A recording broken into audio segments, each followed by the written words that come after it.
Clear है आप लोगों को? एक यस बार सर। जल्दी। ठीक है। और उजमा, आपको सीरीज सब थोड़ी बहुत समझ में आने लगी? Very good evening. अनम्यूट करके बोलिए। Yes sir. ठीक है, तो जिस हिसाब से मैंने बोला था कि हाँ, चीजों को बार बार देखना है, बार बार पढ़ना है, वो काम कर रही हैं आप? Yes sir.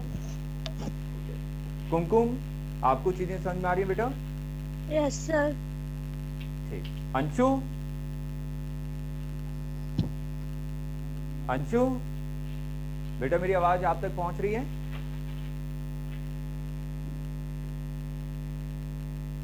ठीक है, चलिए। तब तक यस बच्चे सर। जुड़ते हैं। ठीक है, तो बेटा चीजें समझ में आ रही है अंशु? जी सर।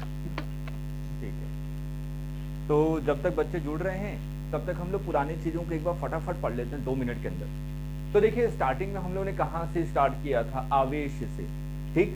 अब देखिए, मैं रोज अगर ऐसी ही रिवीजन करवाऊं शुरुआत के 2 मिनट 3 मिनट, तो सोचिए सभी चीजों को हम लोग कितनी बार रिवाइज करते जा रहे हैं, है ना? और उसी तरीके से आपके दिमाग में भी सभी चीजें बैठी होनी चाहिए। ठीक है बेटा?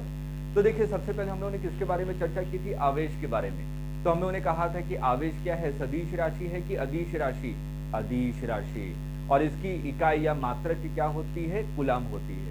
उसके बाद इसके कुछ गुण पढ़े थे हम लोगों ने। तो इसमें जो सबसे इंपॉर्टेंट गुण था वो क्या था? क्वांटिमीकरण। तो आपने कहा कि किसी भी पदार्थ पे या सिंपल किसी भी बॉडी पे जो आवेश होता है वो क्या होता है? पूर्णांक होता है। ये होता है ना, पूर्णांक होता है किसके? ई के। गुणन पूर्णांक। उसके बाद हम लोग किसके बारे में बात किया था? कूलम के नियम के बारे में। आपने कहा कि दो अगर आवेश हैं Q1 Q2 और उन दोनों के बीच की दूरी कितनी है? R, तो उन दोनों के बीच में लगने वाला बल क्या होगा? F is equal to K Q1 Q2 divided by R square. उसके बाद हम लोगों ने चर्चा किया था विद्युत क्षेत्र के बारे में। तो आपने कहा कि किसी भी Q आवेश की वजह से P बिंदु पर जो विद्युत क्षेत्र की तीव्रता होगी वो कितनी होगी? KQ divided by R square. फिर हम लोगों ने पढ़ा था गॉस का नियम। गॉस के नियम के अनुसार जो फ्लक्स होता है वो किसके बराबर होता है? Q enclosed divided by epsilon not. Q enclose का मतलब क्या होता है? बंद पृष्ठ के अंदर कितना आवेश रखा हुआ है। एक चीज मैंने आप लोगों को और बताई थी कि अगर गॉसियन गॉस के नियम की मदद से मुझे अगर विद्युत क्षेत्र निकालना है तो मैं इसको क्या कब निकालूंगा? इसके लिए क्या कंडीशन बताई थी? सर पृष्ठ बंद होना चाहिए। हाँ ठीक है। और क्या बताया था बेटा? और सममित प्रणाली। हाँ, सममित प्रणाली। क्या मैं गॉस के नियम को हर जगह लगा सकता हूँ? No sir. नहीं। Yes sir. गॉस के नियम को मैं हर जगह लगा सकता हूँ, लेकिन अगर गॉस के नियम की मदद से मेरे को विद्युत क्षेत्र निकालना है तो मैं वहां लगाऊंगा जो प्रणाली कैसी हो? सममित सममित। प्रणाली। ठीक है, इस चीज को यस आप लोग सर। याद रखिएगा। उसके बाद हम लोगों ने यहाँ तक पढ़ लिया। उसके बाद हम लोगों ने किसके बारे में बात किया था? कूलम के सदिश रूप के सदिश। बारे में। तो हम लोगों ने कहा था F is equal to K Q1 Q2 divided by R cube into R vector. याद आ रहा है? Yes sir. और आर वेक्टर का जो सिरा था वो किस पॉइंट की तरफ था? जिस पॉइंट पर आपको बल निकालना है। ठीक है? Yes sir. ठीक। तो आज हम लोग सेकंड चैप्टर स्टार्ट कर रहे हैं और आज हम लोग क्या करेंगे? ज्यादा डेरिवेशन करेंगे। और ये सभी डेरिवेशन आपके board examination point of view से क्या है? इंपॉर्टेंट है। सब डेरिवेशन आपकी इंपॉर्टेंट है। तो सबसे पहले हम लोग बात करते हैं, जो सबसे पहले आपका आता है विद्युत स्थितिज ऊर्जा। ठीक। अगर मैं विद्युत स्थितिज ऊर्जा के बारे में बात करूं,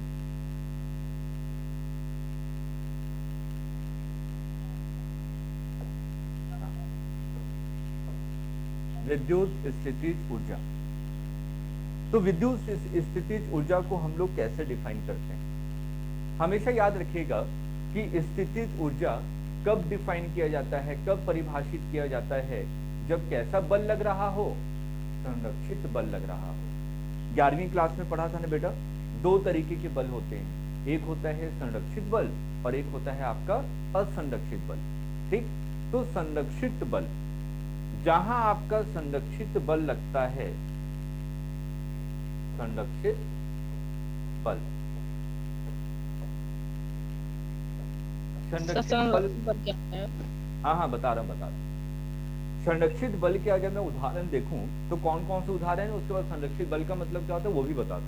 तो संरक्षित बल का उदाहरण क्या है आपका, विद्युत बल या कूलाम बल। ठीक है, कूलाम बल कैसा है बेटा, संरक्षित बल है। गुरुत्वाकर्षण बल, ये भी कैसा है, गुरुत्वाकर्षण बल, ये भी कैसा है बेटा, संरक्षित बल है।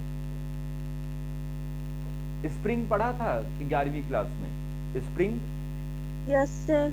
हाँ, तो स्प्रिंग फोर्स भी कैसा है, स्प्रिंग बल भी कैसा है बेटा, संरक्षित बल। अब हम लोग समझते हैं कि संरक्षित बल का मतलब होता क्या है। संरक्षित बल का मतलब होता है अगर कार्य पथ पर निर्भर ना करे तो ऐसे बल को हम लोग क्या कहते हैं, संरक्षित बल कहते हैं। क्लियर है सभी को? Yes sir. तो संरक्षित बल को लिख लेते हैं, यदि कार्य पथ पर निर्भर ना करें तो ऐसे बल को हम लोग क्या कहते हैं, संरक्षित बल कहते हैं। क्लियर है सभी को? अब यस सर। ठीक है। अब और उसके एग्जाम्पल ये सब है। एक चीज और कि जो संरक्षित बल के द्वारा किया हुआ कार्य है, संरक्षित बल के द्वारा जो किया हुआ कार्य है, delta U is equal to minus delta WC is equal to delta W external. इसको मैं समझाता हूं इसका मतलब क्या हुआ, इसको भी हम लोग समझते हैं, उसके बाद मैं इसको स्थितिज ऊर्जा को डिफाइन करूंगा। तो एक चीज आपको हमेशा ध्यान में रखनी है, स्थितिज ऊर्जा हम लोग कब पढ़ेंगे, जब कैसा बल लग रहा हो, संरक्षित। और ये कौन कौन से बल हैं, कूलाम बल, गुरुत्वाकर्षण बल, और इन्हीं 3 चैप्टर में तो आप लोग किसके बारे में पढ़ते हैं, स्थितिज ऊर्जा के बारे में पढ़ते हैं। अगर देखिए पन्नों को पलट के देखिए, इसके अलावा आप कहीं पे भी स्थितिज ऊर्जा के बारे में नहीं पढ़ते हैं, है कि नहीं? Yes sir. तो ये वाले पार्ट को मैं समझा रहा हूँ। देखिए, अगर एक बॉडी है, ये आपने कहा कोई बॉडी है जिसका द्रव्यमान कितना है, m है, इसमें गुरुत्वाकर्षण बल कितना लगेगा बेटा,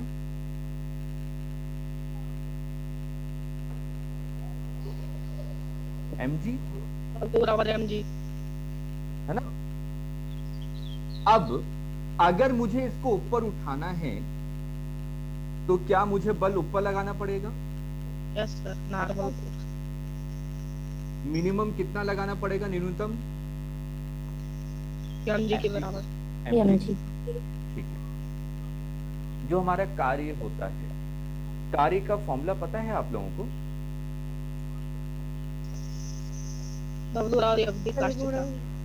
ये होता है ना Fs cos थीटा, है ना?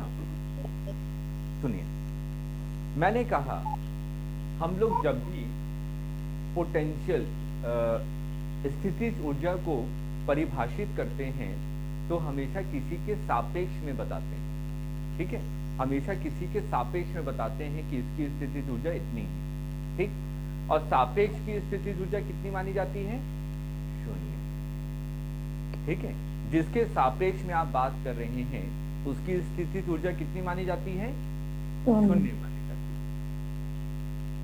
मैंने आपसे बोला, जो मैं सिंपल सा क्वेश्चन आपसे पूछता हूं, मैं इसको ऊपर उठा रहा हूं, ठीक है, और ऊपर उठा के कितनी हाइट तक ले आया, h हाइट तक। आई बात समझ में? ठीक है, आपने इसको यहां से उठाया और इसी को क्या माना है, रेफरेंस माना है, तो इसकी स्थितिज ऊर्जा कितनी होगी, 0 होगी ना। इसी को आपने क्या माना, सापेक्ष, इसके सापेक्ष में बात कर रहे हैं। क्लियर है? सर एक बार फिर से बता दीजिए। मैंने कहा कि बेटा ये जो ग्राउंड है, ये जो धरती है, इसी को मैंने क्या माना है, रेफरेंस माना है। रेफरेंस को हिंदी में क्या कहते हैं,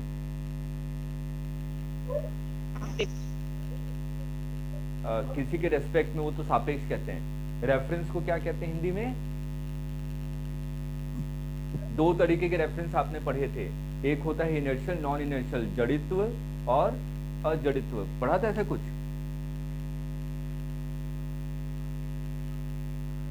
अच्छा चलिए, ये चीज समझ में आ रही है कि इसके सापेक्ष में हम लोग पढ़ रहे हैं, ठीक है? ये चीज तो समझ में आ गई ना कि इसके सापेक्ष में हम लोग एनालिसिस कर रहे हैं, ये आया समझ में? हमने किसके सापेक्ष में एनालिसिस कर रहे हैं? धरती के सापेक्ष में। ये चीज क्लियर है सभी को?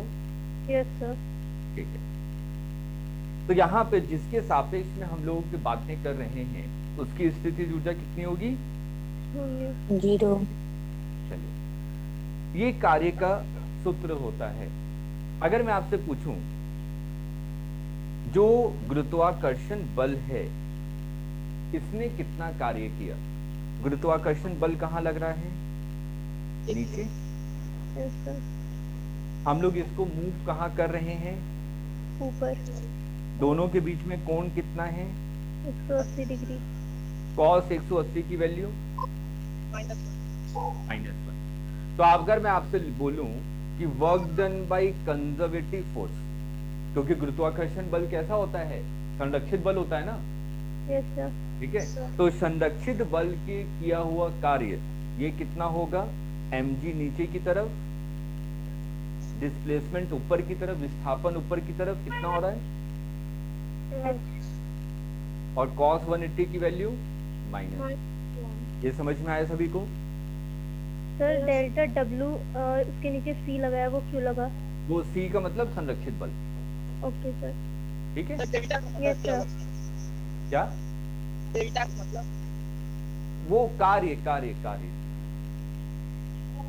ठीक है? कार्य मैं बता रहा हूँ कि कितना कार्य किया संरक्षित बल ने, इतना कार्य किया। आया समझ में? Yes sir. डेल्टा का मतलब चेंज होता है, उसमें मत जाइए ना, ये कार्य है। अब समझ में आ रहा है? अभी मैं एक एक करके बता रहा हूँ, एक एक करके बता रहा हूँ, क्योंकि मैं बार बार बोल रहा हूँ ना कि मेरी जो हिंदी है बहुत फाइन नहीं है, ठीक है? तो मैं डेल्टा का भी हिंदी सोच रहा हूँ, लेकिन समझा दूंगा आपको इसका मतलब क्या होता है, ठीक है? ठीक है? Yes sir. हाँ। अगर मैं आपसे बोलूं, जो आपने बाहरी बल लगाया था, एक्सटर्नल फोर्स, बाहरी बल, वो कहाँ लगाया था? ऊपर। ऊपर की ओर। तो बाहरी बल था ऊपर की तरफ। कितना बल लगाया था? और विस्थापन भी कहाँ हुआ? ऊपर की ओर। तो बाहरी बल के द्वारा किया हुआ कार्य, बाहरी बल के द्वारा किया हुआ कार्य, फोर्स ऊपर, cos 0 की वैल्यू 1। 1, तो ये आ जाएगा, ये आ गया ना? Yes sir. तो ये चीज क्लियर हुई। Delta W C is equal to delta W external, ये चीज समझ में आई? देखिए, ये माइनस आ रहा है और ये प्लस आ रहा है, तो ये चीज होगा। Yes sir. आगे समझ में बेटा? Yes sir. ठीक। अब मैं इस पे आता हूँ, डेल्टा यू पे। मेरे को एक चीज पता है कि जो ऊर्जा हमेशा क्या होती है? संरक्षित होती है, हाँ या ना? Yes sir. अब मेरी बात को ध्यान से, इस माइक को रोशनी क्लोज कीजिएगा ना आप, आपके बैकग्राउंड से आवाज आ रही है। ये आपका कोई बॉडी है, m द्रव्यमान है इसका, ठीक? इसको मैं क्या कर रहा हूँ? बहुत धीरे धीरे धीरे धीरे ऊपर लेके जा रहा हूँ, बहुत धीरे धीरे। कितना धीरे लेके जा रहा हूँ? मैंने कहा कि इसको मैं कितने हाइट तक ले गया? 10 मीटर की हाइट तक ले गया। और मैंने कहा कितने दिनों में? 30 दिनों में। 30 दिन में मैं इसको उठाकर कहाँ तक ले गया? 10 मीटर तक ले गया। तो आप समझ सकते हैं ना कि कितना धीरे धीरे इसको मूव किया होगा, हाँ या ना? Yes sir. मैं धीरे धीरे इसलिए मूव कर रहा हूँ ताकि इसमें कोई भी गतिज ऊर्जा ना आए, उत्पन्न ना हो, ठीक है? तो इसमें क्या उत्पन्न हो? सिर्फ और सिर्फ स्थितिज ऊर्जा। ठीक है। एक चीज हमने पढ़ा था कि जो ऊर्जा होती है वो हमेशा संरक्षित होती है, ठीक? तो अगर मैंने आपसे बोला कि अगर इस बॉडी को आपको ऊपर मूव करना है तो क्या आपको कार्य करना पड़ेगा? Yes sir. करना पड़ेगा ना, ताकत लगाना पड़ेगा, ऊपर लेके जाएंगे तो मतलब कि आपने कार्य किया। अब दूसरे तरीके से सोचिए, जो आपने कार्य किया वो एक ऊर्जा है कि नहीं? Yes sir. तो ऊर्जा हमेशा संरक्षित होती है यस सर। और वो एक फॉर्म से दूसरे फॉर्म में सिर्फ कन्वर्ट हो जाती है। Yes sir. तो जो आपने कार्य किया वो किस में कन्वर्ट हो गया? स्थिति ऊर्जा में। आ गया समझ में? Yes sir. सर। तो मैं यहाँ पे क्या लिख रहा हूं, मैंने यहाँ पे लिखा डेल्टा डब्ल्यू बाह्य बल के द्वारा किया हुआ कार्य, ये किसके बराबर है? You delta U. Delta U का मतलब क्या होता है? अंतिम स्थितिज ऊर्जा माइनस प्रारंभिक स्थितिज ऊर्जा। अब डेल्टा का मतलब समझ में आया? Yes sir. प्रारंभिक कितना था? 0। तो यू फाइनल किसके बराबर आ गया? mdh। ये पढ़ते आ रहे हैं ना, 9वीं कक्षा से पढ़ रहे हैं। क्या अगर मैं इसको h हाइट पे ऊपर ले आऊं तो इसकी स्थितिज ऊर्जा कितनी हो जाती है? mgh हो जाती है। ये पढ़ते आ रहे हैं ना बेटा? Yes sir. तो देखिए, उसको समझने का दूसरा तरीका ये है हमारे पास। इसलिए मैंने क्या लिखा, डेल्टा यू स्थितिज ऊर्जा में डिफरेंस, अंतर, ये किसके बराबर होता है? Minus delta W C. W C का मतलब क्या होता है? संरक्षित बल के द्वारा किया हुआ कार्य। ये किसके बराबर होता है? बाह्य बल के किया हुआ कार्य के बराबर। अब ये चीज समझ में आई सभी को? Yes sir. क्लियर है सभी को? Yes sir. तो ये सब चीजें हम लोगों ने कहाँ पढ़ी थी? क्लास 11 में। ठीक है? Yes sir. हाँ, तो चलिए एक बार इसको आप नोट कर लीजिए, फिर मैं इसके बारे में बताता हूँ कि विद्युत स्थितिज ऊर्जा को हम लोग कैसे निकालेंगे और इसको कैसे परिभाषित किया जाएगा। सर। हाँ बेटा बोलिए। सर, जो आपने delta U equals to U F लिखा था, उसमें एफ और आई का मान, मतलब एफ और आई अच्छा। क्या था? एफ और आई का मतलब होता है अंतिम स्थिति। एफ का मतलब फाइनल, अंतिम, यस सर। और आई का मतलब होता है प्रारंभिक। Yes sir. क्लियर है? Yes sir. ठीक है। सौरभ, सर्वेश, राशि, अंशु, हर्ष, बेटा सभी को क्लियर है? रोशनी, उज्मा? यस सर, क्लियर है। ओके सर्वेश, ठीक है। सौरभ और दूसरे बच्चों का भी नाम लिया था? Yes sir. हाँ ठीक है, क्लियर है हर्ष, वेरी गुड वेरी गुड। चलिए इसको नोट कर लीजिए, और जैसे ही नोट कर ले तो बताइए, फिर मैं दूसरे स्लाइड को लगा दूंगा।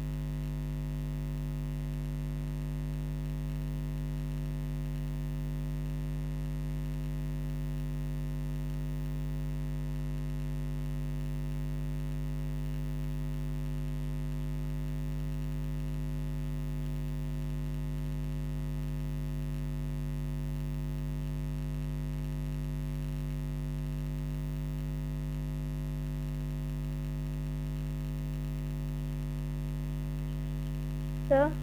हाँ बेटा बोलिए। सर, संरक्षित बल 3 ही होते हैं कि इससे भी ज्यादा होते हैं? हाँ तीन तीन तीन। Okay sir.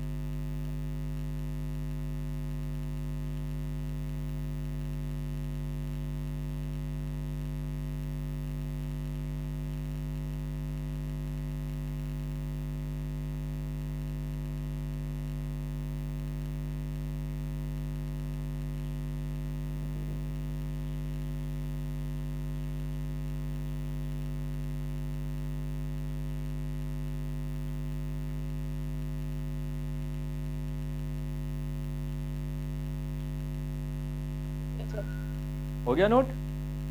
Yes sir. ठीक है, अगले वाले स्लाइड को भी कर लीजिए। अच्छा, कोई बच्चा बोल रहा था क्या? 2 मिनट।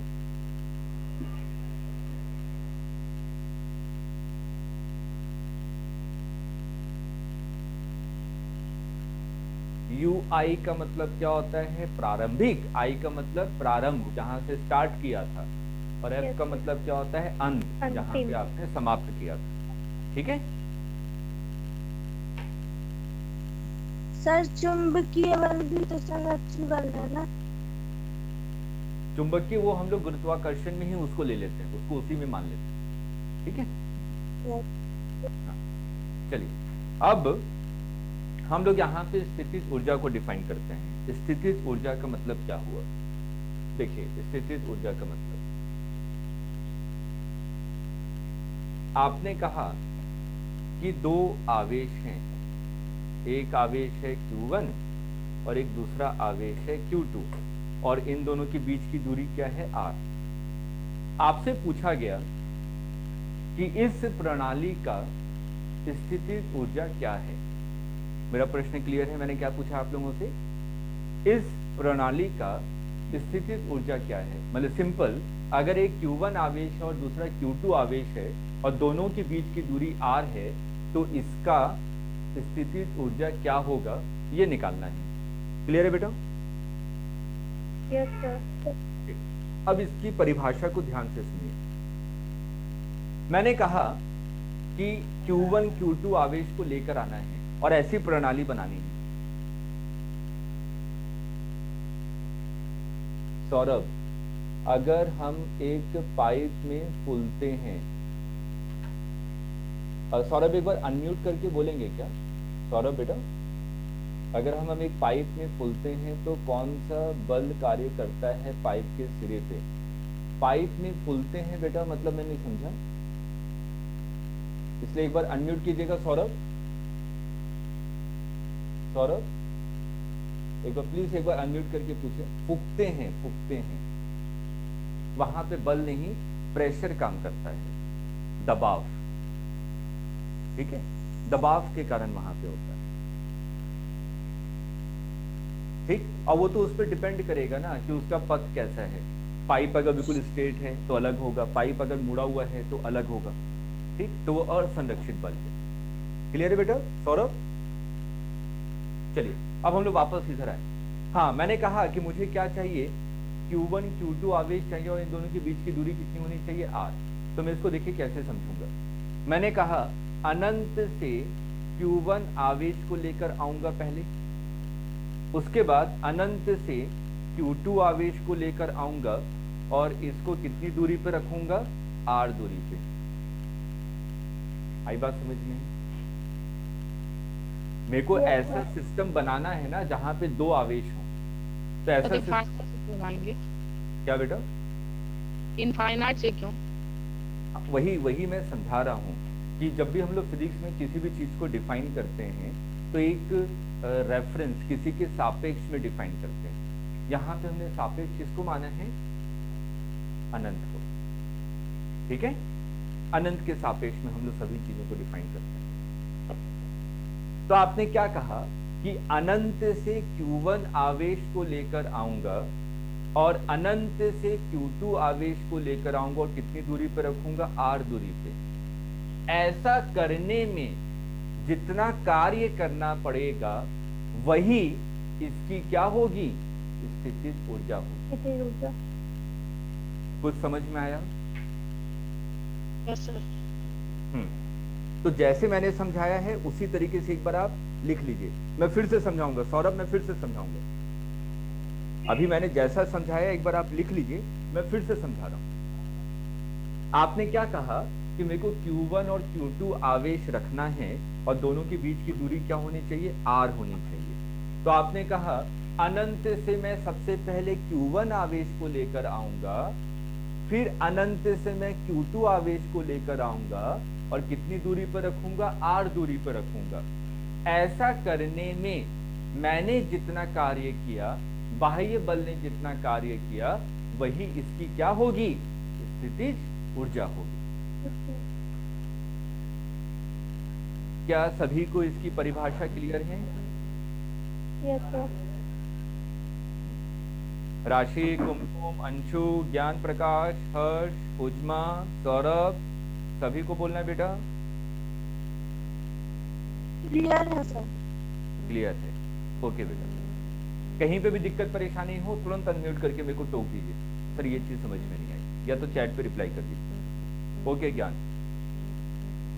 ठीक। अब नोट कर लिया? लिख लिया आप लोगों ने? No Yes, sir. ठीक है, लिख लीजिए लिख लीजिए लिख लीजिए लिख लीजिए।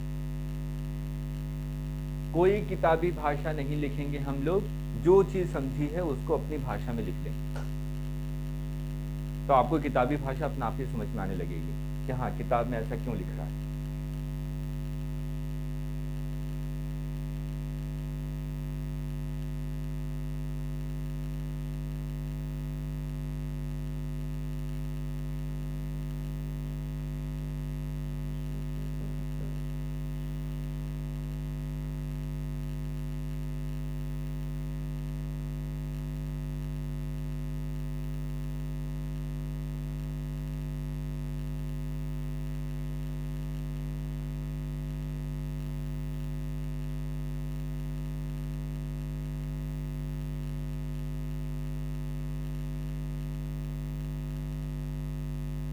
नोट कर लिया?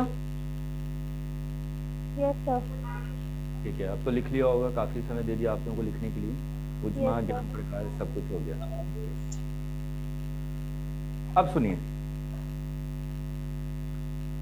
मेरी बातों का सही से जवाब दीजिएगा आप लोग। अगर मैं अनंत से Q1 आवेश को लेकर आता हूं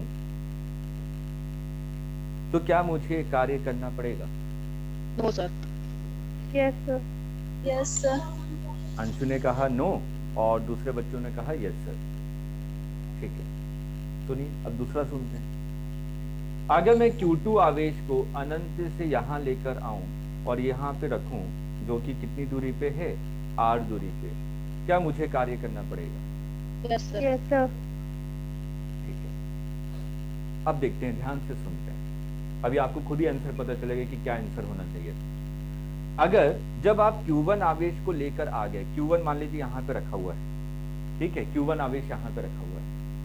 अगर मैं Q2 आवेश को लेकर आ रहा हूं, Q2 आवेश यहां पे पहुंच गया, अनंत से लेकर आ रहा हूं, अनंत से, ठीक है, Q2 आवेश यहां पहुंच गया, तो Q1 के कारण क्या इस पे बल इस दिशा में लगेगा? yes Yes, sir, sir. Yes sir. कौन सा बल लगेगा? प्रतिकाशित बल। yes sir, यस तो इस बल के विपरीत दिशा में मुझे अगर इसको मूव करना है तो क्या मुझे कार्य करना पड़ेगा? Yes sir. बार करना पड़ेगा ना। मैंने कहा कि ये Q1 आवेश था और मेरे हाथ में क्या है? Q2 आवेश है। तो इस Q2 आवेश पर Q1 के कारण एक प्रतिकर्षित बल लग रहा है इस दिशा में, हाँ या ना? yes sir, यस और मुझे इसको कहाँ मूव करना है? इस दिशा में मूव करना है। तो क्या मुझे कार्य करना पड़ेगा? yes sir, yes sir. अब जब मैं Q1 को लेकर आ रहा था, अब वापस से आ जाते हैं, जब मैं Q1 को लेकर आ रहा था तो क्या ऐसा कोई प्रतिकर्षित बल था जिसकी no, विपरीत दिशा में मुझे कोई कार्य करना पड़े?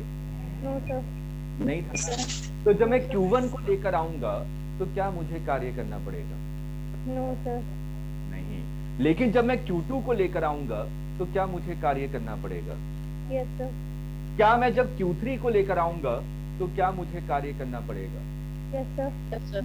Q4 को लेकर आऊंगा तो क्या मुझे कार्य करना पड़ेगा? yes sir, यस अब फिर से सुनते हैं, बहुत अच्छी तरीके से समझेंगे इसको।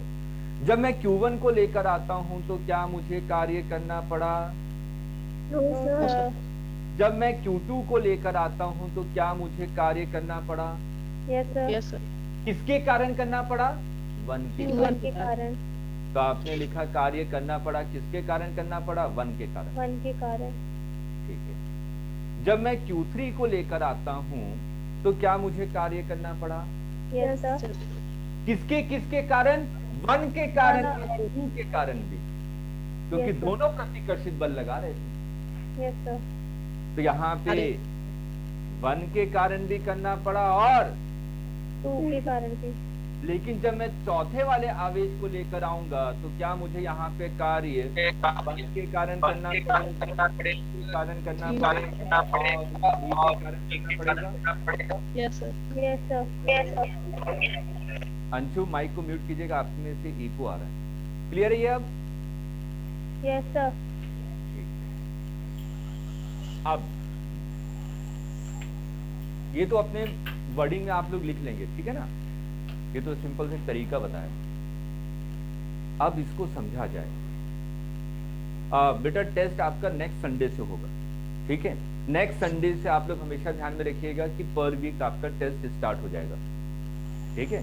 क्योंकि अभी आप नए नए जुड़े थे और बिल्कुल शुरुआती तौर पे अगर हम लोग टेस्ट रख देते तो घबराहट हो जाती है। अब हमने इतना पढ़ लिया है कि अब आप लोग टेस्ट दे सकते हैं, ठीक। अब अगले हफ्ते से आपका हर एक इतवार को, हर एक रविवार को टेस्ट होगा, ठीक है बेटा। टेस्ट जरूरी है ना, तभी तो मुझे पता चलेगा कि मुझे कितनी चीज समझ में आई, कितनी चीज नहीं आई, ठीक है, ताकि हम लोग उस पर वर्कआउट करें और आपका इंप्रूवमेंट कर सकें। Okay, yes sir. अब यहां पर आते हैं। ओके सौरभ, चलिए अब मैं यहां पे एक सिंपल सी चीज समझना चाहता हूं। आपने कहा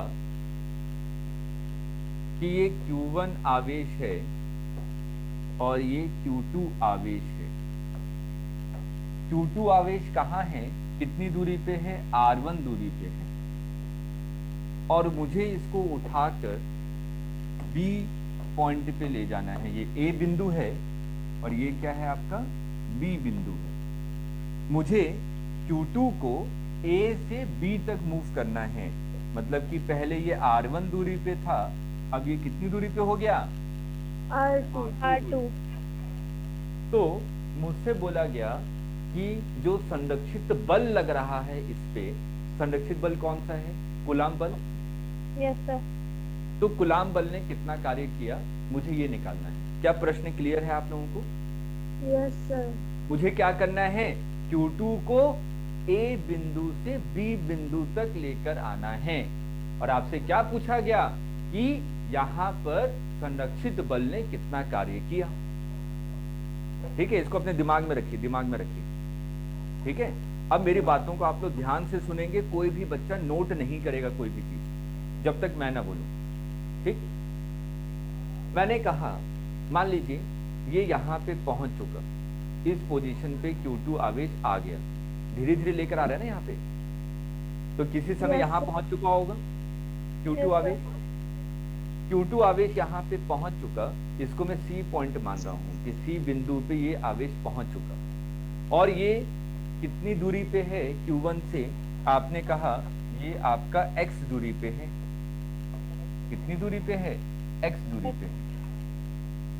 अगर ये X दूरी पे है तो इस पे जो कूलाम बल लगेगा, क्या वो इस दिशा में लगेगा, हाँ या ना? Yes sir. अब मैं कह रहा हूं कि इस कूलाम बल के द्वारा ये जो Q2 आवेश था कितना दूरी तय करता है, बहुत छोटी सी दूरी, कितनी, dx। ये बात आई समझ में?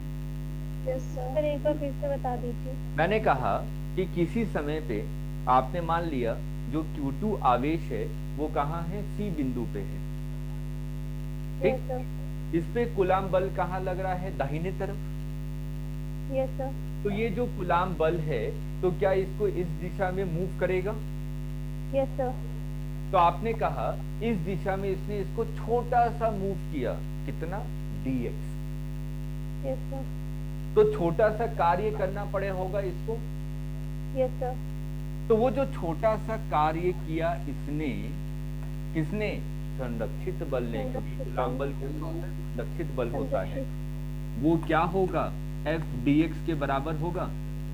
Yes sir. Yes sir. क्योंकि बल भी इसी दिशा में है और विस्थापन भी इसी दिशा में हो रहा है, तो दोनों के बीच में कोण कितना हुआ, 0। और cos 0 की वैल्यू 1। तो मैंने सिंपल F dx लिख दिया। क्या समझ में आया? Yes sir.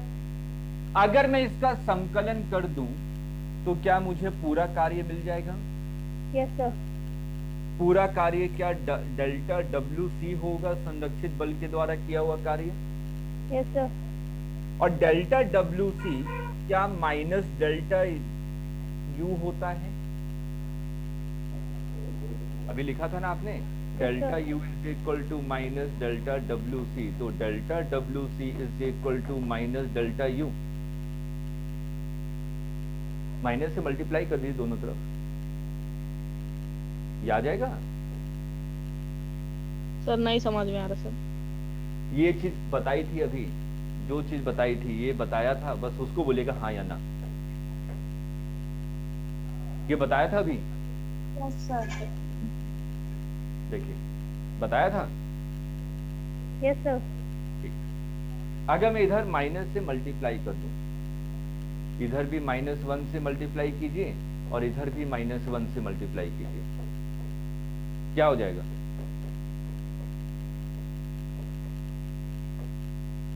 आता है ना बेटा ये? माइनस माइनस क्या हो जाएगा? प्लस। प्लस। और इधर माइनस आ जाएगा। अब आगे बात समझनी। Yes sir. यस तो क्या मैंने ये सही लिखा है? अब देखिए। Yes sir. Yes sir. ठीक। डेल्टा यू का मतलब क्या होता है? UF minus UI. तो अगर मैं माइनस डेल्टा यू लिखूं तो क्या ये minus U F minus U I होगा? Yes sir. सर। हाँ बेटा बोलिए बोलिए। क्लियर है यहाँ तक? Yes sir. ठीक है।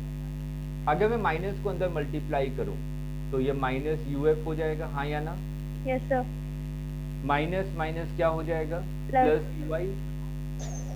Yes sir. तो क्या ये you I minus you final हो गया? Yes sir. Yes sir. क्या आगे बात समझ में? माइनस डेल्टा यू किसके बराबर हो जाएगा? यू आई माइनस यू मान I UI minus UF. U F. इसको मिटा दूं? नो सर, नोट कर लेते हैं। अच्छा ठीक है, पहले नोट कर लीजिए फिर मिटाता हूं। पहले यहां तक बना लीजिए और नोट कर लीजिए। Yes sir. और जो जो चीज समझाई है बेटा वैसे ही लिखिएगा अपनी कॉपी में, ताकि आपको कभी भी दिक्कत परेशानी ना आए।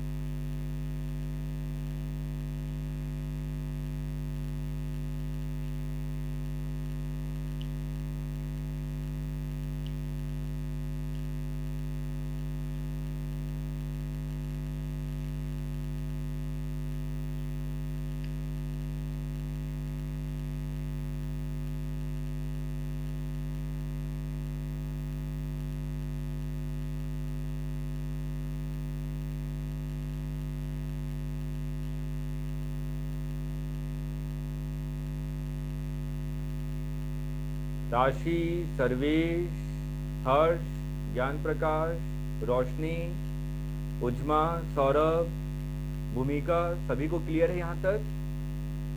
Yes sir. Yes sir. Yes sir. Okay बेटा।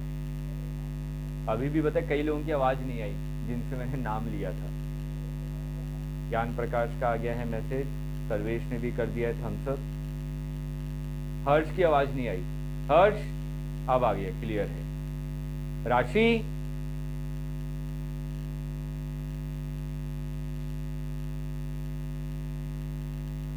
बेटा सौरभ यहाँ पे ऐसा कुछ नहीं है कि हमने इन्फिनिटी को ही रेफरेंस लिया है, ऐसा कुछ जरूरी है, ठीक है? क्योंकि अनंत को इसलिए मानते हैं कि अनंत पे कोई भी व्यक्ति गया नहीं है। अनंत पे कोई गया है क्या आज तक? No sir. अनंत तो अनंत है ना। तो अनंत को हम लोग क्या मान लेते हैं? सापेक्ष मान लेते हैं, ठीक है? और उसको हम लोग क्या मान लेते हैं? शून्य मान लेते हैं। वहां पे स्थिति ऊर्जा क्या मान लेते हैं? शून्य मान लेते हैं। इसलिए उसके रेस्पेक्ट में एनालिसिस कर लेते हैं, बल्कि उसके सापेक्ष में सभी चीजों को डिराइव कर लेते हैं। क्लियर है सौरभ? इसके पीछे ऐसा कोई रीजन नहीं है, फिजिक्स का कोई ऐसा रीजन नहीं है, भौतिकी का। ये सिर्फ हमने मान लिया है। सौरभ बेटा क्लियर है? चलिए नोट कर लिया अब? ओ सर। चलिए उज्मा का हो गया है, सौरभ ने भी नोट कर लिया है, भूमिका ने भी नोट कर लिया है। अंशु थोड़ा जल्दी कीजिए।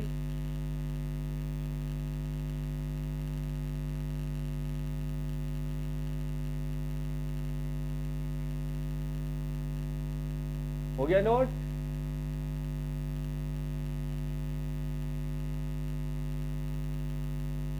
ठीक है, चलिए अब देखिए, अब तो फटाफट आप लोग कर लेंगे। मैं यहां पर माइनस डेल्टा ये जो लिखा है आपने, इसकी जगह क्या लिखूंगा? Sir you I minus U F. F D x. अच्छा ये बताइए x कहां से कहां तक है, कहां से Zero. कहां तक लेके जा रहे थे?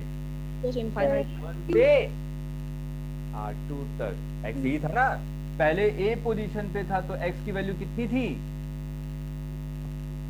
R1 R1 और ये b पोजीशन पे पहुंच गया तो x की वैल्यू कितनी है? R2। R2 क्लियर है?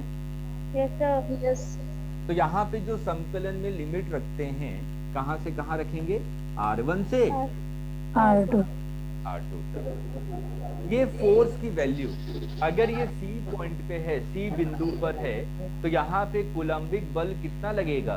K Q1 Q2 divided by X square, ये लगेगा ना? Yes sir. तो आपने क्या लिखा? आपने लिखा U initial minus U final is equal to K Q1 Q2 1 upon X square dx। सही लिख रहा हूं? yes sir क्योंकि ये नियतांक है, इसको मैंने बाहर ले लिया संकलन की। ठीक है? yes yes sir हाँ, कुछ पॉइंट है किसी का? Yes sir. हाँ बोलिए। सर के Q1 Q2 ये आपने F की जगह पे रखा है। F की जगह, हाँ F की वैल्यू क्या थी? F की वैल्यू थी K Q1 Q2 divided by X square. Yes sir. ठीक है, वही रखा मैंने। Yes sir. अब अच्छा ये बताइए, हमने क्या ऐसा फॉर्मूला पढ़ा था संकलन में, x to the power n dx is equal to x की power n plus 1 divided by n plus 1, याद है? Yes Yes. सर। यहाँ पे क्या है? 1 अपॉन एक्स स्क्वायर।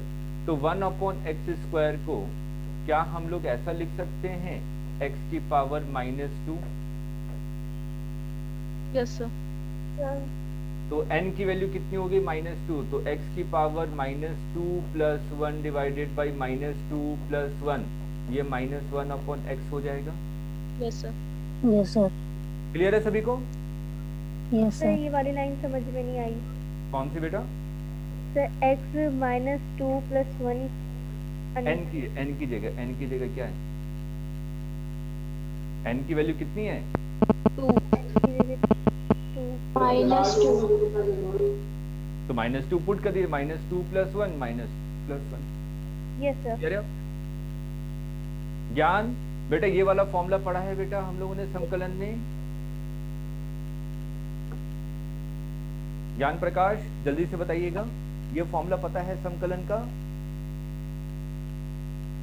हाँ, तो यहाँ पर अगर आप ध्यान से देखें, हमें किसका संकलन करना था? 1 अपॉन एक्स स्क्वायर का। तो ये ऊपर जाएगा तो क्या हो जाएगा? x की पावर -2। ये आया समझ में? ज्ञान जल्दी जल्दी मैसेज करेंगे, आया समझ में? ठीक। अब n की वैल्यू क्या है? -2। ये आई बात समझ में? Yes sir.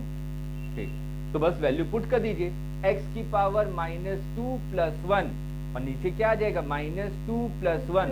तो ये कितना हो जाएगा? x की पावर -1 और नीचे क्या आ जाएगा? -1। तो क्या मैं इसको -1 अपॉन x लिख सकता हूँ? Yes sir. yes sir clear है बेटा सभी को? अब ज्ञान Yes, प्रकाश ठीक है, इसको Sir? बता दूं? हाँ बोलिए बोलिए बोलिए। सर इस साइड आपने -delta v equals to delta WC लिखा है, तो WC का मान तो इसमें लिखा ही नहीं है।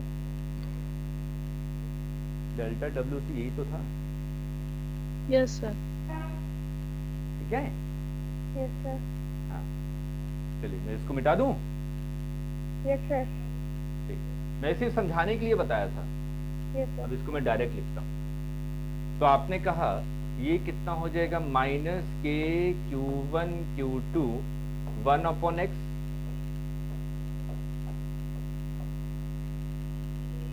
इसकी वैल्यू कितनी आ रही थी? -1 अपॉन एक्स ना? Yes sir. माइनस को मैंने बाहर लिख दिया, 1 अपॉन एक्स। सही है? Yes sir. ठीक। अब हम लोग क्या करते हैं, फाइनल वैल्यू कितनी है R2, R2 को x की जगह पुट करेंगे माइनस इनिशियल वैल्यू, प्रारंभिक वैल्यू कितनी थी R1, x की जगह R1 पुट R1 ये बेटा कितना हो जाएगा minus k Q1 Q2 1 upon R2 minus 1 upon R1। क्या यहाँ तक सभी को समझ में आया? Yes sir. yes सभी sir लोग देख लीजिए। अब इसको अंदर मल्टीप्लाई कर दीजिए, इसका गुणा कर दीजिए, गुणा करेंगे तो क्या हो जाएगा minus k Q1 Q2 divided by R2 minus minus plus k Q1 Q2 divided by R1 is equal to U initial minus U final. क्या यहाँ तक बात समझ में आई? Yes sir. चलिए यस यहाँ तक कर सर। लीजिए, जल्दी से नोट कर लीजिए, फटाफट नोट कर लीजिए।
अच्छा ज्ञान प्रकाश, ये आपका दूसरा चैप्टर है ना, सेकंड चैप्टर विभव, उसको आज हमने स्टार्ट किया है, आज ही स्टार्ट किया है।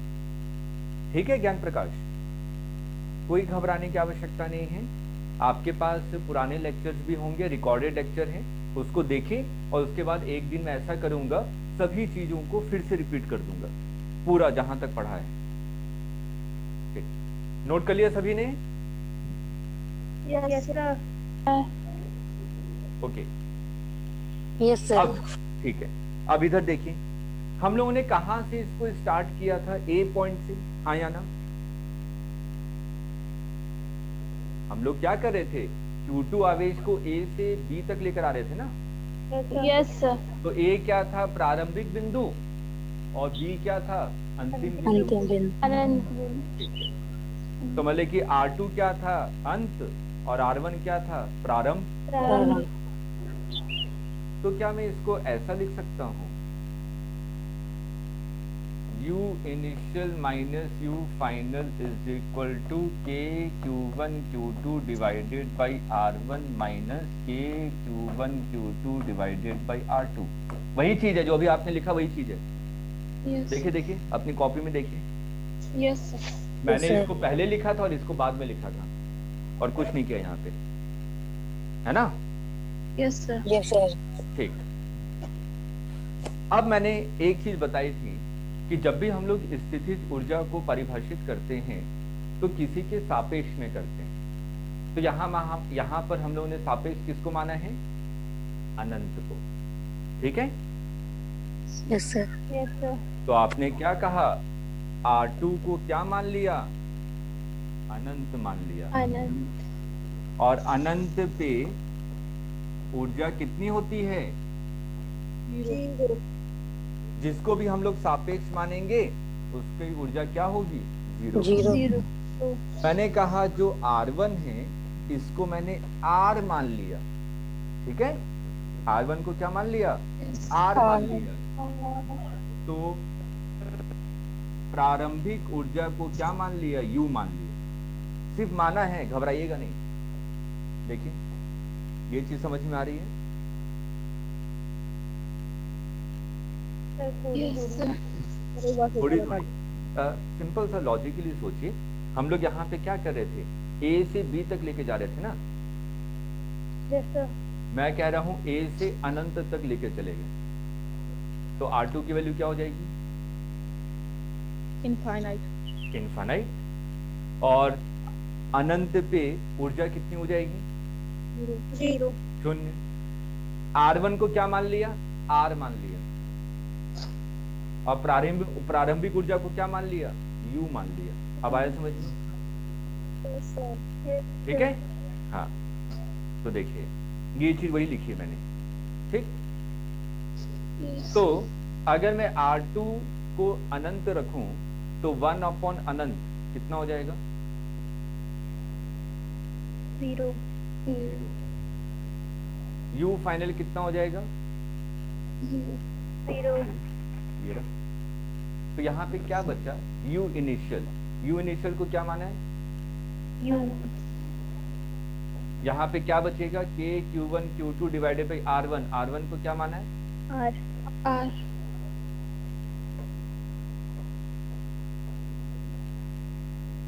यही तो हमें बताना था ना। यस सर हम लोगों ने प्रश्न यहीं से स्टार्ट किया था कि अगर दो आवेश हैं Q1 Q2 और उन दोनों के बीच की दूरी R है तो इसकी स्थितिज ऊर्जा क्या होगी? K Q1 Q2 divided by R।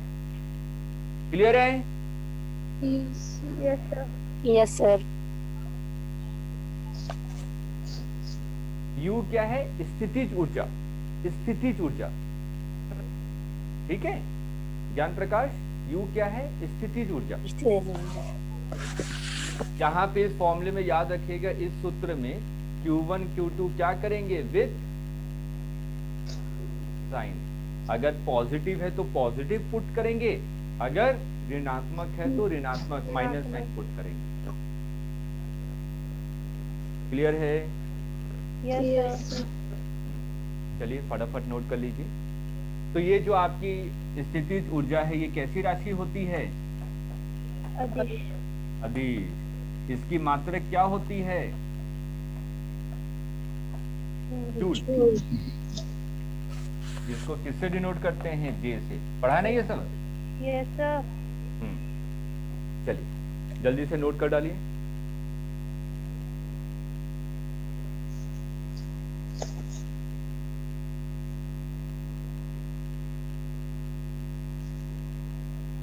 कितने बच्चों के स्कूल में ये वाला पार्ट पढ़ा दिया गया है? सर अभी फर्स्ट चल रहा है। अच्छा, किसी बच्चे में पढ़ाया गया है ये चीज? किसी की भी नहीं? अच्छा ओके। अच्छा, स्कूल वाले इतना टाइम देते हैं किसी डेरिवेशन में? यस सर यस सर इतना टाइम देते हैं? 1 घंटे का टाइम? यस सर अच्छा, वो सिर्फ डेरिवेशन ही करवाते हैं ना? यस सर चलिए, तो स्कूल की क्लास भी कभी मिस मत कीजिएगा और यहाँ की क्लास भी मिस मत कीजिएगा, तो आपके कॉन्सेप्ट और ज्यादा क्लियर होंगे। ठीक है ना? यस एक ही चीज 2 बार पढ़ेंगे तो और ज्यादा समझ में आएगा। यस सर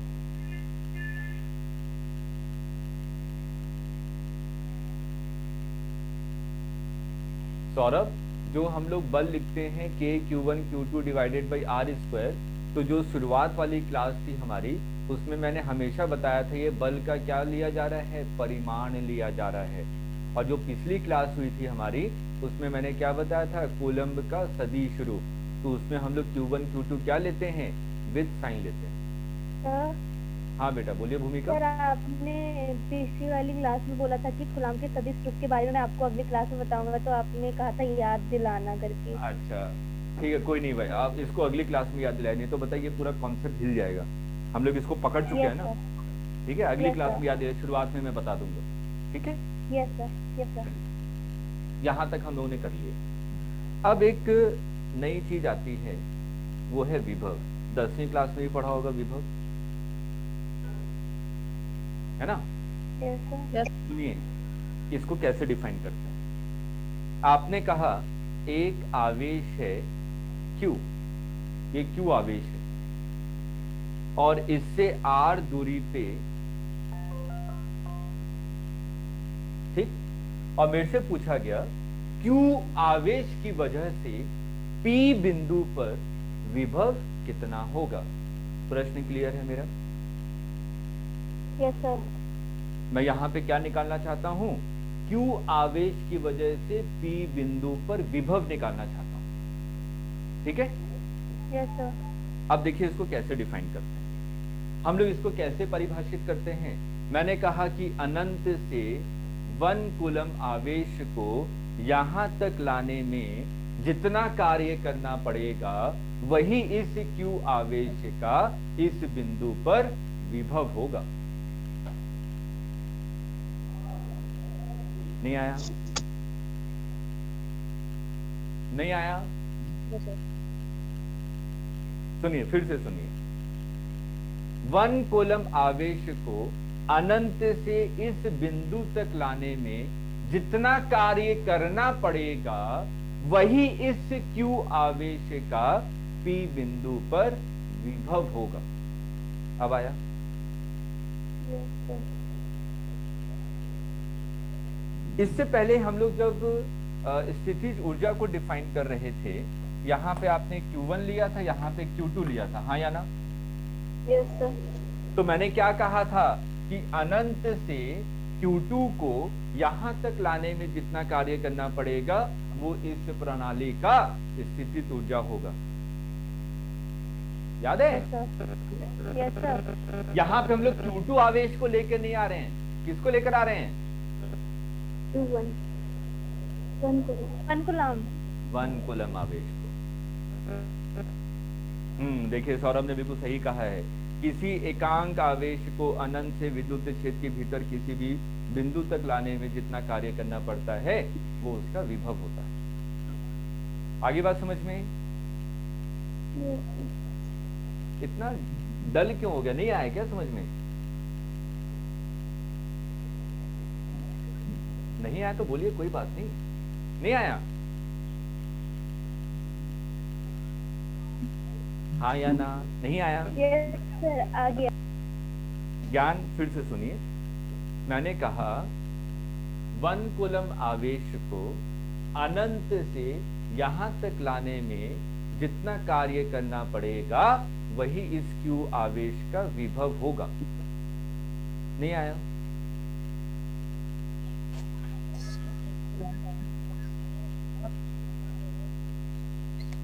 ज्ञान प्रकाश, हाँ चलिए इसको लिख लीजिए, पहले इसको लिख लीजिए।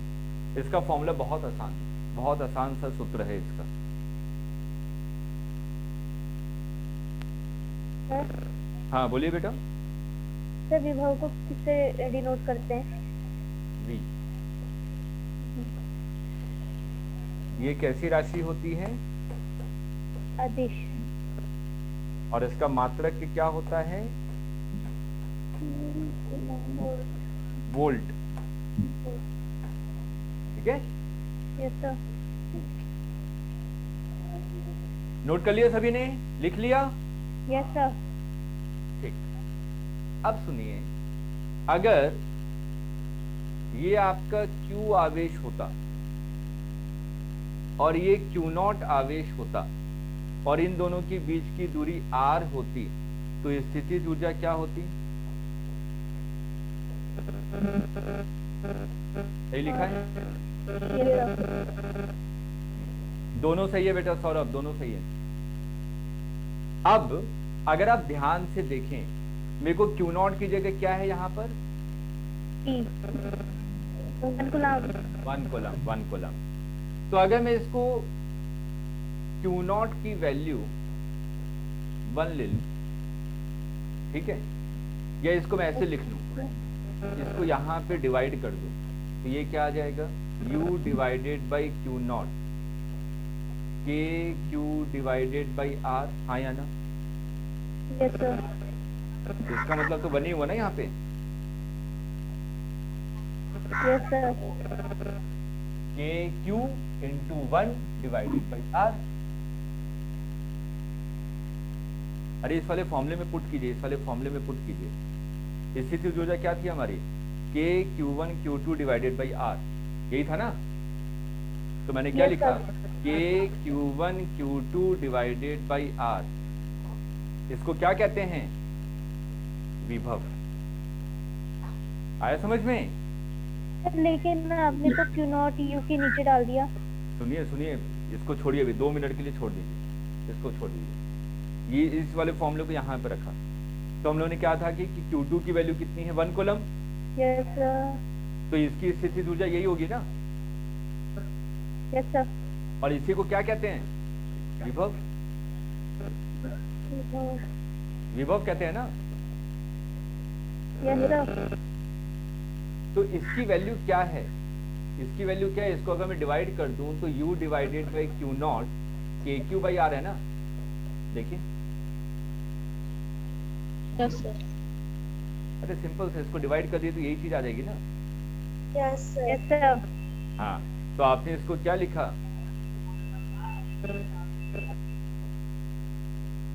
तो हमें एक फॉर्मूला मिल गया।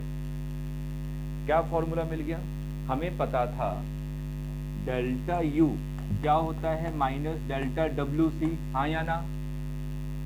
Yes sir. और ये किसके बराबर होता है, डेल्टा W एक्सटर्नल, बाह्य बल के द्वारा किया हुआ कार्य। Yes sir. अगर मैं इसको Q से डिवाइड कर दूं तो क्या मुझे विभव मिल जाएगा। Yes sir. तो मतलब कि पूरे को Q से डिवाइड करना पड़ेगा ना, Q0 मान लीजिए, Q0, ठीक है, कंफ्यूज मत होइए। अब सही है। Yes sir. तो ये आपका एक फॉर्मूला हो गया, घबराने की आवश्यकता नहीं है। क्लास खत्म होने के बाद जब भी आपको रिकॉर्डेड लेक्चर मिले, इस चीज को दोबारा से देखिएगा, और 2-3 बार कॉपी में खुद से बिना देखे बिना कोई वीडियो ऑन किए इसको करके देखिएगा, आपको 1 मिनट के अंदर समझ में आ जाएगा। ये सिंपल मैथ्स है, गणित है, सिंपल सा। क्लियर है। Yes sir. Yes sir. ठीक है, तो हम लोग नेक्स्ट क्लास में मिलेंगे, कब, मंगलवार को। और आप लोग इतनी चीजों को पढ़ कर आइएगा।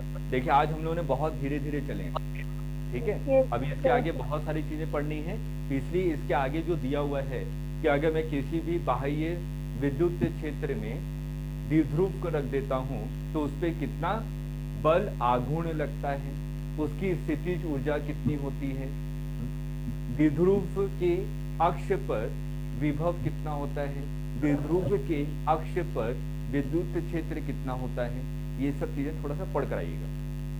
सिंपल पढ़ के आना, एनसीईआरटी को लेके बैठ के रीड करना और कुछ नहीं करना, ठीक।